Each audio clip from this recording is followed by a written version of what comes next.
Alright guys, let's get the episode started. Hold on. Yellow? You kicked me out of your review? Even after I let you do the Yoshi story bit? Well, sorry Derek, I looked over the script and putting you in would have the episode go over 20 minutes. Well, what's wrong with that? I mean, as long as it's good, people will watch it. Look, maybe you don't have a problem with it, but I do, Mr. Dying Light. Oh, really? So you're gonna go ahead and bring that up? I try to keep mine within a decent time limit. So you'll just have to wait till we do the crossover video. Oh, okay, yeah. Spoil it, why don't you? Oh, come on, man. Lighten up. It's not like I said your horsehead bit was overused. What did you just say? Did I say that out loud? You're going to regret this. I don't know how, where, or when. But you will feel my wrath. So, have fun trying to go to sleep at night, just knowing at any moment it could be your end. Okay, bye. What? Kids! Ugh. Which one of you has my mask? Give it. Looks like we're going to be paying the Universal Gamer a little bit of a visit, huh?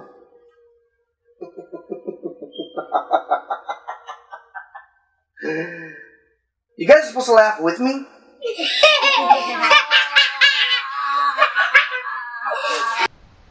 Alright, sorry about that, guys. Assassins, legendary killers as old as time itself. Guns for the highest bidder, trained to know no mercy. Some do it for money, others believe in killing for the greater good. And they can do it with absolute discretion. Not to mention that in all forms of media, assassins are the coolest type of killers. In books, movies, and yes, even video games.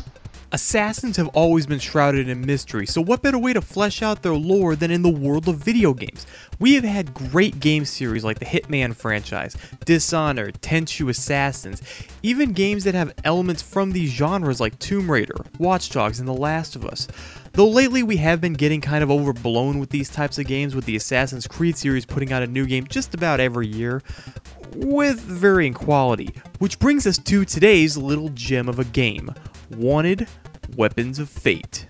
Created as a sequel to the movie that was based on the comic book series of the same name, Weapons of Fate is a third-person cover-based shooter that gets more right than it does wrong. In fact, I'd go so far as to say that Wanted, given the right amount of time, could one day be seen as a hidden gem on the 360 and PlayStation 3. In many ways, Wanted takes the third-person shooter and not only perfects it, but mixes it up with its own interesting set of ideas that I wish more games would do today. And don't misinterpret what I'm saying, Wanted has its issues that I can overlook, and it's these flaws that have held it back from being a great game instead of just a good one. Semi-ugly graphics, the game is pretty short by regular standards, the occasional glitch here and there, but really all that doesn't matter because I had a great time with this game playing through it 3 times for this review. And on a side note, I have never read the Wanted comics or seen the movie that this game follows up on, so I can't speak for them, but from what I've heard, the movie sucks and the comics are good. Moving on. But enough of that, let's get right into this. So grab your gun, strap on that black leather, and get ready to curve those bullets, because this is Wanted: Weapons of Fate. Our main protagonist is Wesley Gibson, fresh off the movie and still working his way into becoming an assassin, and well, let's just say he's a take-no-shit badass in training. He's got all the workings of a killer, hell he even has the skills to outdo anyone who stands in his way, it's just in his blood, you know? Top that off with a kick-ass arsenal of dual-wielded pistols and semi-automatic weaponry, and it's no wonder why you want to root for this guy on his quest for answers to his past and eventually quest for revenge. I absolutely love how unforgiving Wesley is and how he will stop at nothing to achieve his goal, to get his revenge. I mean, true, you know, he kind of embraced this whole serial killer thing kind of quick, and you can call his powers or skill a Deus Ex Machina, but he actually does have more character beyond just, oh, I'm a badass killer, boom, boom, boom. They actually try to give him more personality than that. And I can roll with all of that because his motive is true and Wesley is a cool enough character to get away with it.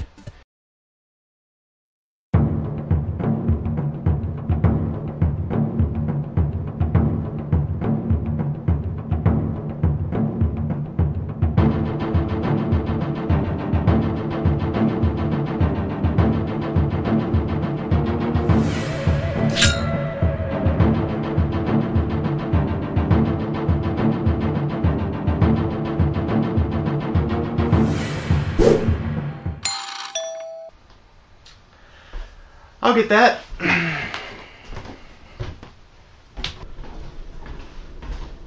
Oh.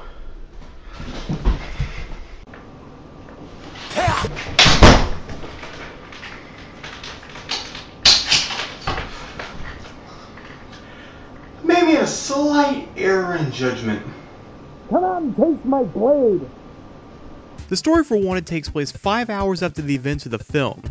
No, I am not kidding, they actually say that in the game, with somebody breaking into Wesley's apartment. Upon investigating, he soon discovers that the SWAT team has taken an interest in a picture of his mother. So what does he do? Well, what any sensible man would do. Put a bullet in his face. After doing so, he is told that a man called the Immortal put a hit out on him, and has been after Wesley since he was born, hoping to finish what he tried to do all those years ago. The story is also expanded to involve the history of his father's past when Wesley was just born, and his mother and father were escaping the order to take care of their child, leading to an inevitable revenge plot as explained in the very beginning of Wesley's mom was shot. It's an interesting addition to the campaign, and the back and forth is a good contrast to mix things up since there are constantly switching locations with each memory. Plus, the story itself is fairly engaging. It's not the most groundbreaking or heart-pounding story, I'll admit that, but it's fun, and that's all it needed to be. And on top of that, the game doesn't need to take itself too serious, leading into some over-the-top and borderline ridiculous moments. Like I said, Wanted is a cover-based shooter with a few interesting mechanics to spice things up, but before we get to the aforementioned interesting stuff, let's talk about the shooting itself. The shooting in the game is solid, it works as well as you'd think, matching up the tight controls of Gears of War, as shooting your gun just feels satisfying, as the sound it makes when it both fires and hits gives you a feeling of power, which is the most essential thing for a shooter to get right. The cover system works just as well. You just hit a button and you snap onto cover. You can also switch between other objects to hide behind by leaning toward the edge in a certain direction, and the game will prompt you to press a button and Wesley rushes over. And if you're worried that this game will force you into hiding from action behind a wall, don't be, as this is more or less an option for certain points in the game. In some cases you can run through the game guns a-blazing, tearing through waves of enemies, though I wouldn't recommend it for most of the game, or if you're playing on a higher difficulty level, as it will result in your demise. Wanted also added a technique that I think every cover-based shooter needs: the one-button insta-kills. Let's be honest, it's a pain in the ass when playing one of these games and a soldier just suicide charges you and you can't react fast enough to either get out of the way or kill him. But here, if you get close enough to an enemy, you can simply press A and it will go into a quick cinematic, stabbing them to death. However, the game mixes things up here by adding enemies that charge with knives, forcing you into a QuickTime event, or if you can gun them down fast enough, you can skip that. One more fun mechanic is that you can grab a hold of enemies if you sneak up behind them, then you can use them as a source of cover. The other enemies won't shoot at first, but quickly wise up, so once you do that, you better act fast. But hey, that's not all. This is a Wanted game, and if I recall, the characters and assassins of Wanted have, shall we say, special powers?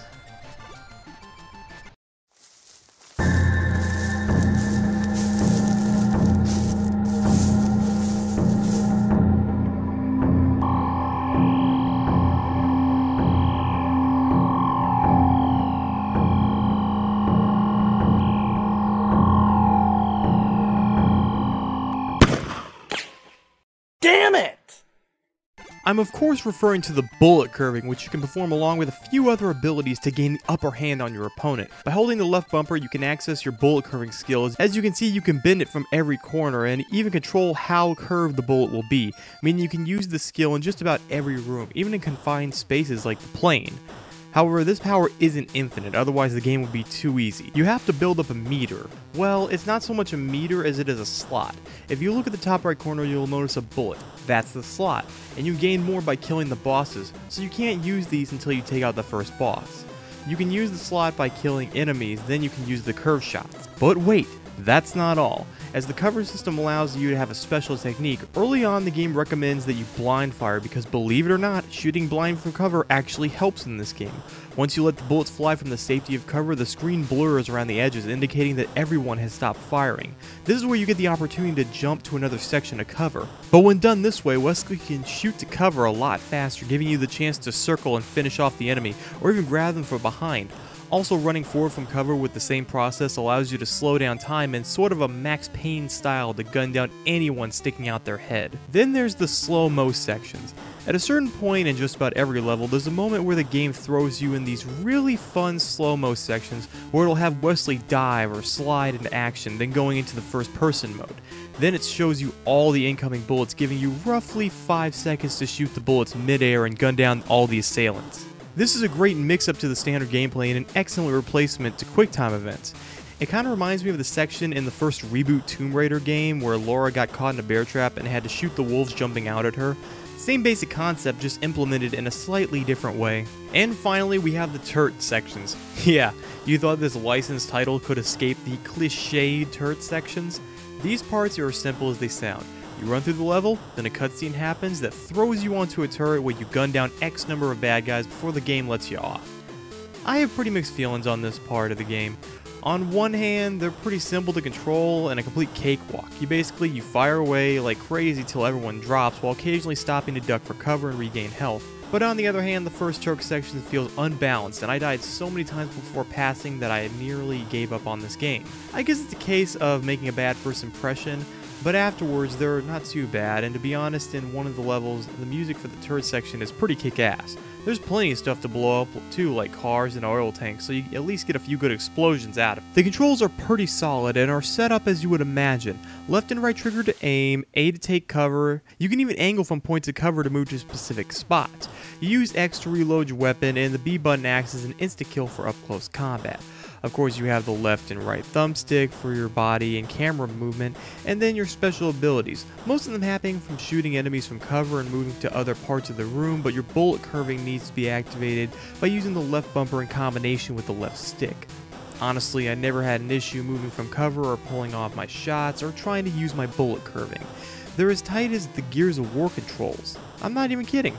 It might sound like a little thing, but controls can make or break a game, so you have to get it right. The enemies for Weapons of Fate might not be the most creative, but you got a lot of the standards that you need. You got your regular shooter guys, guys who charge at you with guns, snipers from across the field, chargers with knives to insta-kill you, SWAT members that drop from the sky, and your typical jackass that stays behind cover that you can just run up and shoot them in the head. It might sound like your typical set of enemies, and it is, but the fact that it even has a set of baddies to throw at you keeps things from feeling stale in those later levels, as enemies start getting way more aggressive and the snipers and chargers come out a lot more. But not in a way that I would say is cheap, just enough to keep you on your feet.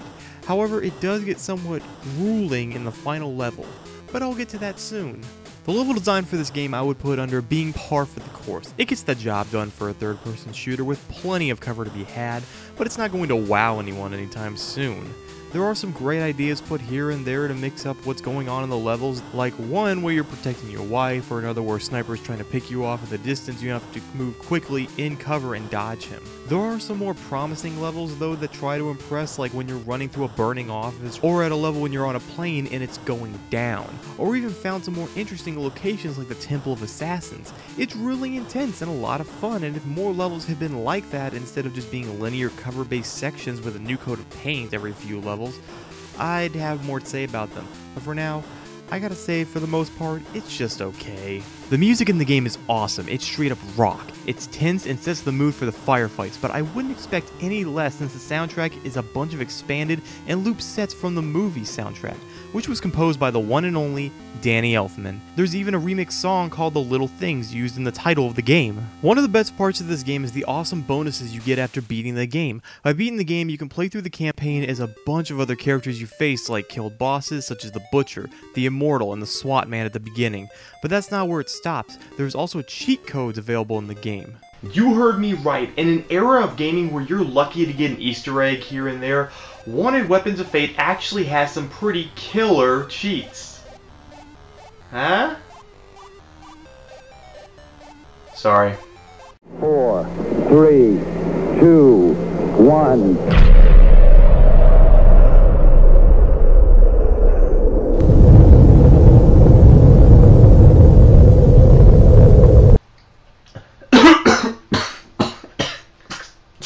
What the hell was that? Thank God I had invincibility on. No, come on! Are you serious? Some of the best ones are Invincibility, infinite ammo and infinite special, so you can do your bullet curving whenever you want. Put these cheats in and you can speedrun the game in about 2 hours and 30 minutes. Speaking of the time slots for this game, it's a little short. The game has 9 levels and you'll probably be done in about 4 to 4.5 hours depending on the difficulty. I gotta say, even though it's on the short side, it was fun every step of the way, so I didn't mind. It just made playing it again even more fun, especially with cheats on. However, despite all the good things I've said, there are a few problems. One of the biggest disappointments right out of the gate is the serious lack of weapons. All you have is a set of pistols for most of the game. True, you do get a pair of semi-automatic pistols near the end, but all that means is you go from having one option to 2. And before you even mention it, yes, you can use a sniper rifle in these really constricted, pretty much rail shooter sections, but you can never take the gun with you. Now, on one hand, I have to say this is trying to stay true to the comics and movie, hence Wesley only using those guns, but on the other hand, this is a video game, man. Throw some assault rifles, rocket launchers, even a tranquilizer or taser gun would be appreciated here. Take a little note from the Punisher, why don't you? Another issue is that the final level is in endurance. Now, I know that the last level of a game is supposed to be the hardest, but dragging it on too long isn't making it more challenging. It's just more tedious, especially when the whole last section is running up flights of stairs, the scenery all looks the same, and it's an eyesore.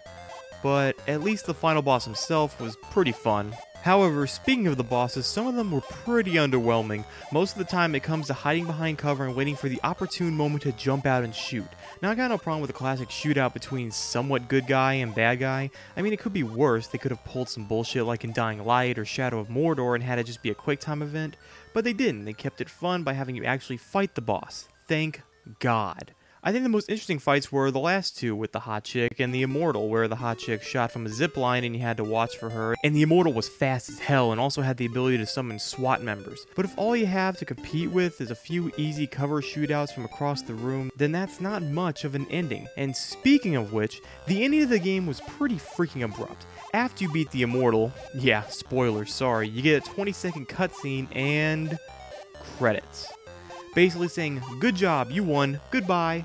I mean, I get it, you got your revenge, you got the suit, it's all said and done, but I don't know, I just felt the developer should have put more thought into how the end cutscene played out so you get more of a feeling of accomplishment. Not to say how Wesley handled the Immortal wasn't awesome, but I'm saying it could have been a lot better. Alright guys, let's swing into that history lesson. The game was developed by Grin, a Swedish developer who is now defunct.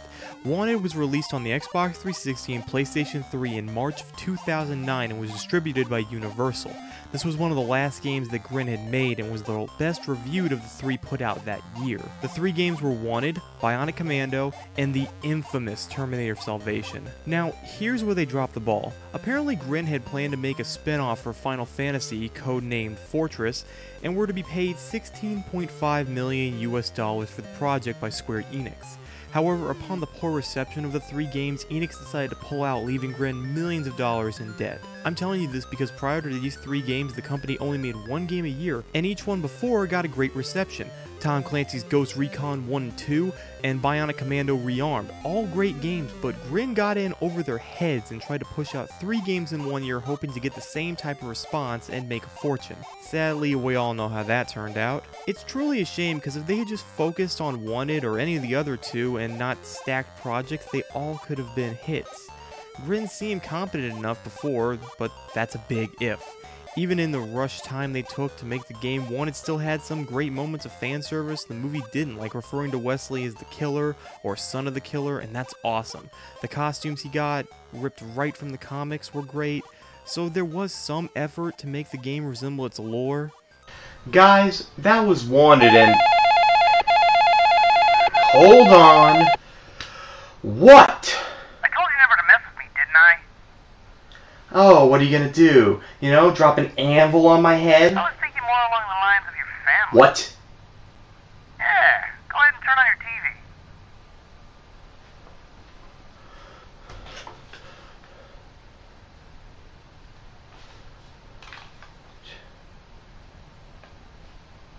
Oh my god. Yeah, I see you're finally starting to take me seriously. Okay, look. Just, look, Derek, let them go, okay, and everything's gonna be alright, man. I'll give you the cameo and everything. Fuck the cameo! Okay, wait. How about I give you closing thoughts? Really? No tricks? Yeah, man. Go ahead, roll with it. Alright then, here we go. In the end, Wanted, Weapons of Fate, was a pretty damn good find. It's not a perfect game by any stretch of the imagination, but it's fun all the way to the end. Third-person shooters are a dime a dozen, but Wanted, I feel, gives enough variety in its gameplay and brings enough ideas from its source material to stand out and be a game worth picking up, especially since it's going for around $5. At a price like that, how can you complain? So in the end, I'll give Wanted Weapons of Fate a 6 out of 10. I'll see you guys next time. How's that? Wow, that was great. I guess I really should have kept you in the video after all. I'm sorry, man. Okay. So, I think you learned your lesson, huh? Yeah. Don't mess with you. Exactly. See you later. Wait, what about my family? Oh yeah, about that. I'm Yoshi.